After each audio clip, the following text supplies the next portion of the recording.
അപ്പോൾ സ്വകാര്യ സർവേ എല്ലാ കാലത്തും നടത്താറുണ്ട്. ഇതൊക്കെ എല്ലാം നടത്തി നോക്കണ്ടേ, എല്ലാ പരീക്ഷണവും നടത്തണ്ടേ. ഒരു കാര്യമുള്ളത്, കോൺഗ്രസിന് കംഫർട്ടബിൾ ആയിട്ടുള്ള ഒരു സീറ്റ് ലഭിച്ചാൽ മാത്രമേ നല്ലൊരു ഗവൺമെന്റ് ഉണ്ടാക്കാൻ കഴിയും. ഇപ്പൊ ഘടകകക്ഷികൾ ഞങ്ങളോട് പറയുന്നതാണ്, നിങ്ങൾ കൂടുതൽ സീറ്റ് ജയിച്ചു വരണം. ഒരു 60 സീറ്റെങ്കിലും കോൺഗ്രസും ബാക്കി സീറ്റുകൾ ഘടകകക്ഷികൾ ജയിച്ചു വരണം.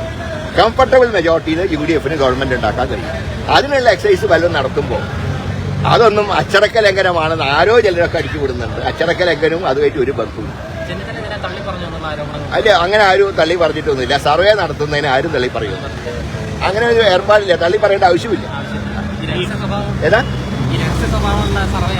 അല്ല, അത് രാഷ്ട്രീയകാര്യ സമിതിയിൽ അധികം വെച്ചല്ലോ പ്രതിപക്ഷം ഉണ്ടാവും. അപ്പൊ രഹസ്യമാണ്. അത് പണ്ട് ചൊല്ലുണ്ട്, കൊര കത്തുമ്പോ വാഴ വിട്ടുക. അതെങ്ങനെയാണ് ശൈല ടീച്ചർ അങ്ങനെ നടപ്പാക്കിയത്. പക്ഷെ അതിനവർക്ക് കൊടുത്ത ശിക്ഷയാണ് വടകരയിലുണ്ടായത്. ഇത് വടകരയിൽ കഴിഞ്ഞ ലോക്സഭാ ഇലക്ഷൻ കാലത്ത് ഈ PPE കിറ്റിലെ അഴിമതിയായിരുന്നു മുഖ്യ തെരഞ്ഞെടുപ്പ് വിഷയം.